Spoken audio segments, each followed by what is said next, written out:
Hello दोस्तों, आप सभी का स्वागत है आपके अपने चैनल जॉब जॉय में। तो दोस्तों, जैसा कि आप सभी को पता है, रेलवे के द्वारा एएलपी और दोस्तों एसआई भर्ती की एग्ज़ाम यहाँ पे कंप्लीट होने के बाद में आपकी जेई भर्ती के एडमिट कार्ड भी यहाँ पे ऑफिशियल जारी हो चुके हैं। तो दोस्तों, जे जो भी कैंडिडेट यहाँ पे जेई भर्ती के लिए अप्लाई किए थे, तो दोस्तों सभी अपने एडमिट कार्ड यहाँ पे चेक कर सकते हैं और देख सकते हैं कि आपका एग्ज़ाम सेंटर यहाँ पे कौन सा है। अब दोस्तों, जेई की एग्ज़ाम आपकी 18 दिसंबर को समाप्त हो जाएगी और उसके बाद में 19 दिसंबर से ही आपका टेक्नीशियन का एग्ज़ाम यहाँ पे चालू होने जा रहा है। तो दोस्तों, टेक्नीशियन में मेनली इस बार आपके दो तरीके की पोस्ट रहने वाली हैं। एक तो होगी आपकी टेक्नीशियन ग्रेड फर्स्ट और दोस्तों दूसरी होगी आपकी टेक्नीशियन ग्रेड थर्ड। अब दोस्तों, दोनों की जो एजुकेशनल क्वालिफिकेशंस हैं वो बिल्कुल अलग अलग हैं। अब दोस्तों, टेक्नीशियन ग्रेड फर्स्ट की बात की जाए तो दोस्तों 19 और 20 तारीख को इसका एग्जाम यहां पे होने वाला है। 19 तारीख को टेक्नीशियन ग्रेड फर्स्ट का ही एग्जाम होगा, टेक्नीशियन ग्रेड थर्ड वाले कैंडिडेट का एग्जाम नहीं है। लेकिन दोस्तों 20 तारीख को यहां पे टेक्नीशियन ग्रेड थर्ड का भी एग्जाम है और टेक्नीशियन ग्रेड फर्स्ट वाले कैंडिडेट का भी एग्जाम यहां पे होने वाला है। अब दोस्तों, एग्जाम डेट्स यहां पे आ चुकी हैं। तो आपका एग्जाम यहां पे ऑफिशियली 19 दिसंबर को होगा, उसके बाद में 20 के बाद में 23 के बाद में 24 के बाद में 26, 28 और दोस्तों 29 तारीख तक आपका एग्जाम यहां पे चलने वाला है आरआरबी टेक्नीशियन भर्ती का। अब दोस्तों, टेक्नीशियन ग्रेड फर्स्ट के यहाँ पे हम एग्जाम पैटर्न की बात करते हैं। तो टेक्नीशियन ग्रेड फर्स्ट में आपका 100 क्वेश्चंस का पेपर होगा। 100 नंबर के आपके जो क्वेश्चन रहने वाले हैं, प्रत्येक क्वेश्चन आपका 1 नंबर का रहेगा। इसमें जनरल अवेयरनेस के आपके 10 क्वेश्चन पूछे जाएंगे 10 नंबर के। जो आपकी रीजनिंग के 15 क्वेश्चन 15 नंबर के पूछे जाएंगे और बेसिक कंप्यूटर्स एंड एप्लीकेशंस के आपके 20 क्वेश्चन 20 नंबर के यहाँ पे पूछे जाने वाले हैं। मैथमेटिक्स के आपके 20 क्वेश्चन यहाँ पे 20 नंबर के पूछे जाएंगे और दोस्तों सबसे ज्यादा बेसिक साइंस एंड इंजीनियरिंग के आपके 35 क्वेश्चन 35 नंबर के यहां पे पूछे जाने वाले हैं। इस तरीके के आपके 100 क्वेश्चन रहेंगे, 100 नंबर के रहेंगे और दोस्तों 90 मिनट का समय आपको यहां पे मिलेगा। और फिर दोस्तों हम बात कर लेते हैं यहाँ पे टेक्नीशियन ग्रेड थर्ड की। तो टेक्नीशियन ग्रेड थर्ड की वैकेंसी ज़्यादा है टेक्नीशियन ग्रेड वन की तुलना में और टेक्नीशियन ग्रेड थर्ड के कैंडिडेट भी यहाँ पे ज़्यादा होंगे। अब दोस्तों, टेक्नीशियन ग्रेड थर्ड के एग्जाम पैटर्न की यहाँ पे बात कर लेते हैं। तो दोस्तों, टेक्नीशियन ग्रेड थर्ड में मेनली आपके 4 यहाँ पे सब्जेक्ट होंगे। पहला आपका मैथमेटिक्स होगा जिसके 25 क्वेश्चन होंगे यहाँ पे 25 नंबर के। उसके बाद में आपके रीजनिंग के 25 क्वेश्चन 25 नंबर के रहने वाले हैं। फिर जनरल साइंस के 40 क्वेश्चन आपके 40 नंबर के रहेंगे। फिर दोस्तों जनरल अवेयरनेस के 10 क्वेश्चन आपके 10 नंबर के रहने वाले हैं। इस तरीके से टेक्नीशियन ग्रेड थर्ड में भी आपके 100 क्वेश्चन यहाँ पे 100 नंबर के रहने वाले हैं और दोस्तों आपको 90 मिनट का समय यहाँ पे दिया जाएगा और जो फिजिकली डिसेबल कैंडिडेट हैं उनके लिए 30 मिनट यहाँ पे एक्स्ट्रा दिए जाने वाले हैं। अब दोस्तों, टेक्नीशियन ग्रेड थर्ड वाले कैंडिडेट्स को यहाँ पे किस तरीके से अपने बचे हुए दिनों में किस तरीके से अपनी तैयारी को यहाँ पे लास्ट टाइम में करना चाहिए। तो दोस्तों, सबसे पहले तो जो भी कैंडिडेट यहाँ पे एग्जाम दे रहे हैं, तो दोस्तों सबसे पहली बात है टाइम मैनेजमेंट। यानी कि एग्जाम में आपको टाइम मैनेज करना है, क्योंकि दोस्तों एग्जाम में जो अभी तक का पैटर्न देखने को मिला है, एसआई भर्ती का जो एग्जाम देखने को मिला है, साथ ही एएलपी भर्ती का जो एग्जाम देखने को मिला है, तो दोस्तों उसमें मैथमेटिक्स और रीजनिंग में दोनों में ही कुछ क्वेश्चंस ऐसे डाल दिए गए हैं जो कि टाइम टेकिंग थे, जिनकी कैलकुलेशन यहां पे लेंथी थी। उस वजह से कैंडिडेट यहां पे ठीक से उसको मैनेज नहीं कर पाए और कई कैंडिडेट ने ऐसा किया कि जो टाइम टेकिंग क्वेश्चंस थे उनको सॉल्व करने के लिए उन्होंने वहां पे ज्यादा समय अपना खर्च कर दिया। उसके बाद में दोस्तों जो बचे हुए क्वेश्चंस थे, तो कई कैंडिडेट उन तक अटेम्प्ट नहीं कर पाए, उन क्वेश्चंस तक पहुंच ही नहीं पाए और किसी ने यदि जल्दबाजी में वहां पे अटेम्प्ट भी किए हैं तो दोस्तों वो जल्दबाजी में वहां पे गलत हो गए।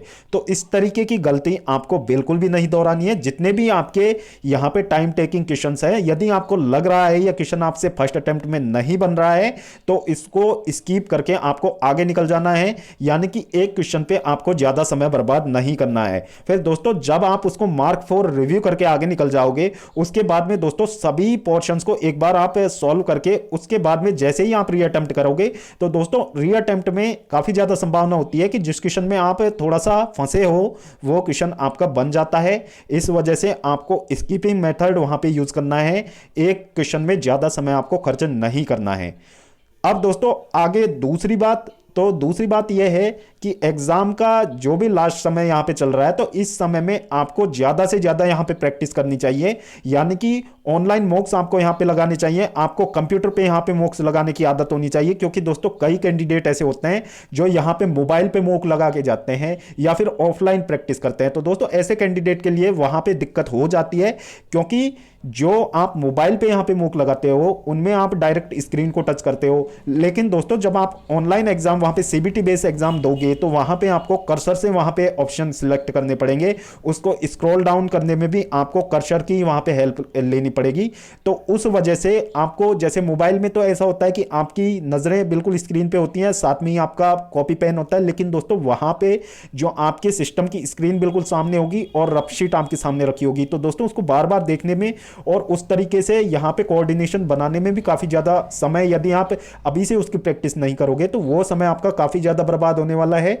और दूसरी चीजें, यदि कर्सर पे आपका हाथ ठीक से सेट नहीं है तो वहां पे आपको ज्यादा समय लगेगा, आपको चीजें मैनेज करने में बहुत ज्यादा समय वहां पे लगने वाला है। तो इस वजह से आपको अभी से ये बाकी के बचे हुए 4 से 5 दिन हैं, इनमें आपको ज्यादा से ज्यादा यहां पे कंप्यूटर बेस्ड टेस्ट यहां पे लगाने हैं, जिससे कि आपको एग्जाम हॉल में इन चीजों का सामना ना करना पड़े और बिल्कुल कंफर्टेबली आप एग्जाम को अच्छे से दे पाए और सभी क्वेश्चंस को बराबर समय देकर यहां पे अच्छे से सॉल्व कर पाए। अब तीसरी चीज यहां पे कि जनरल साइंस किस तरीके से आपको पढ़नी है। तो दोस्तों जनरल साइंस के लिए आपको बिल्कुल कुछ भी नया नहीं पढ़ना है, जितना यदि आपने अभी तक पढ़ लिया है तो उतना आप पढ़ के जाइए। बाकी जो भी यहाँ पे प्रीवियस ईयर पूछा गया है जनरल साइंस में, प्रीवियस ईयर तो आपके पास, आई होप सभी कैंडिडेट जो भी यहाँ पे तैयारी कर रहे हैं तो दोस्तों प्रीवियस ईयर तो आपने जरूर फॉलो किया होगा।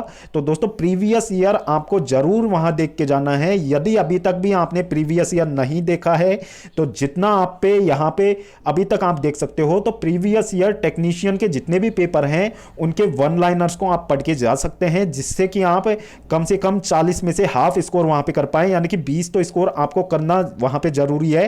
क्योंकि दोस्तों यदि इससे कम आप स्कोर करते हो तो आप सिलेक्शन की रेस से वैसे ही बाहर हो जाते हो, क्योंकि इस बार वैकेंसीज उतनी ज्यादा नहीं है, इसलिए एक एक नंबर की यहां पे रेस रहने वाली है। तो जिन भी कैंडिडेट ने साइंस के लिए, जिन कैंडिडेट ने यहां पे डिटेल में पढ़ा हुआ है, तो उन कैंडिडेट के लिए तो बिल्कुल भी घबराने वाली बात नहीं है।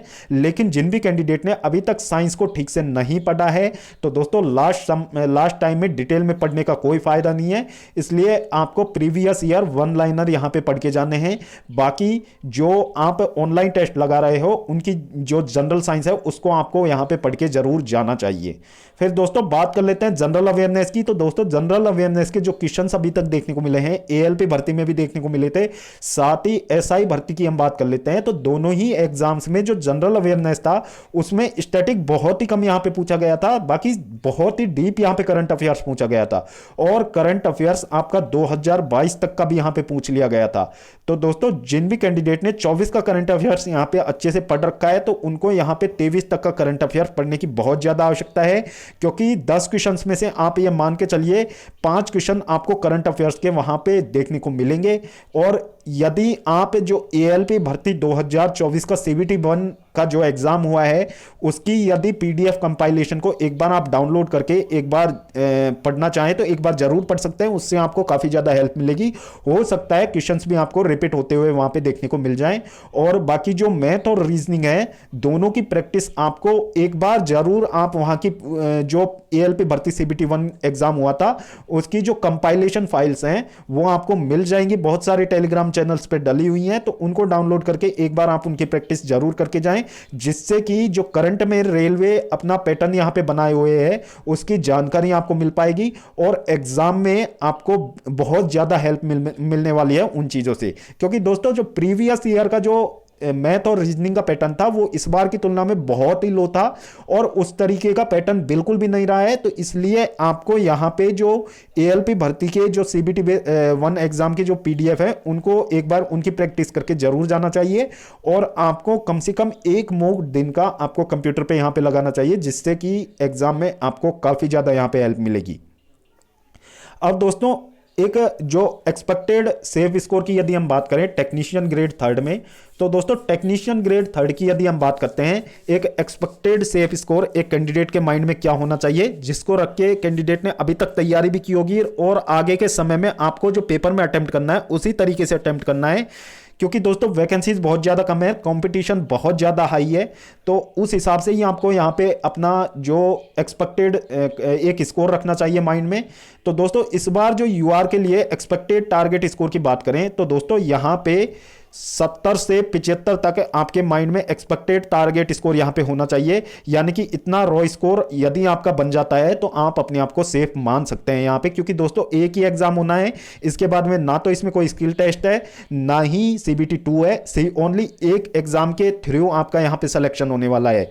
फिर दोस्तों ओबीसी की बात करें, ओबीसी और दोस्तों ईडब्ल्यूएस तीनों कैटेगरीज की यदि हम बात करें तो एक एक दो दो नंबर का यहां पे डिफरेंस आप देखने को मिलेगा आपको। ईडब्ल्यूएस का जो लास्ट मान के चलें यहां पे 68 तक मान सकते हैं, बाकी इससे ज्यादा आपको डिफरेंस देखने को नहीं मिलेगा। और दोस्तों ये रॉ स्कोर के बेसिस पे हम बात कर रहे हैं, यदि इतना रॉ स्कोर यदि आपका बन जाता है तो आप अपने आप को सेफ मान सकते हैं।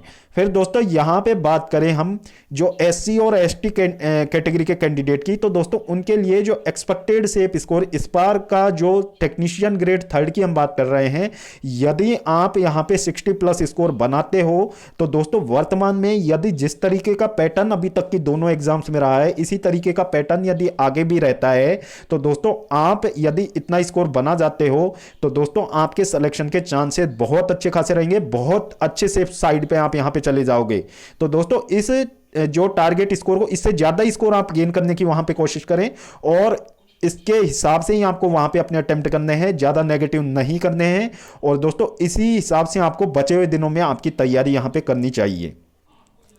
तो दोस्तों ये था technician grade 1 technician grade third की जो लास्ट मोमेंट पे आपको किस तरीके से तैयारी करनी चाहिए, उसके लिए एक जो वीडियो और जिस तरीके से जो एग्जाम हो रहा है तो उसका एक रफ एनालिसिस हमने आपको देने की कोशिश की है, जिससे कि आप अपने टेक्नीशियन ग्रेड थर्ड के एग्जाम पे यहाँ पे अच्छे से फोकस कर पाओ। तो दोस्तों वीडियो देखने के लिए धन्यवाद।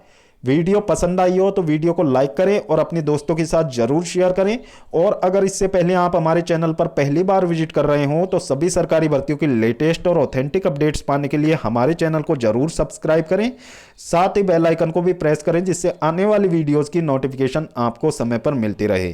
तो दोस्तों इस वीडियो में फिलहाल इतना ही, जल्द मिलते हैं एक और नई सरकारी भर्ती की लेटेस्ट और ऑथेंटिक अपडेट के साथ। तब तक के लिए स्वस्थ रहें, तंदुरुस्त रहें और अपनी फ्यूचर एग्जाम्स की प्रिपरेशंस को जारी रखें।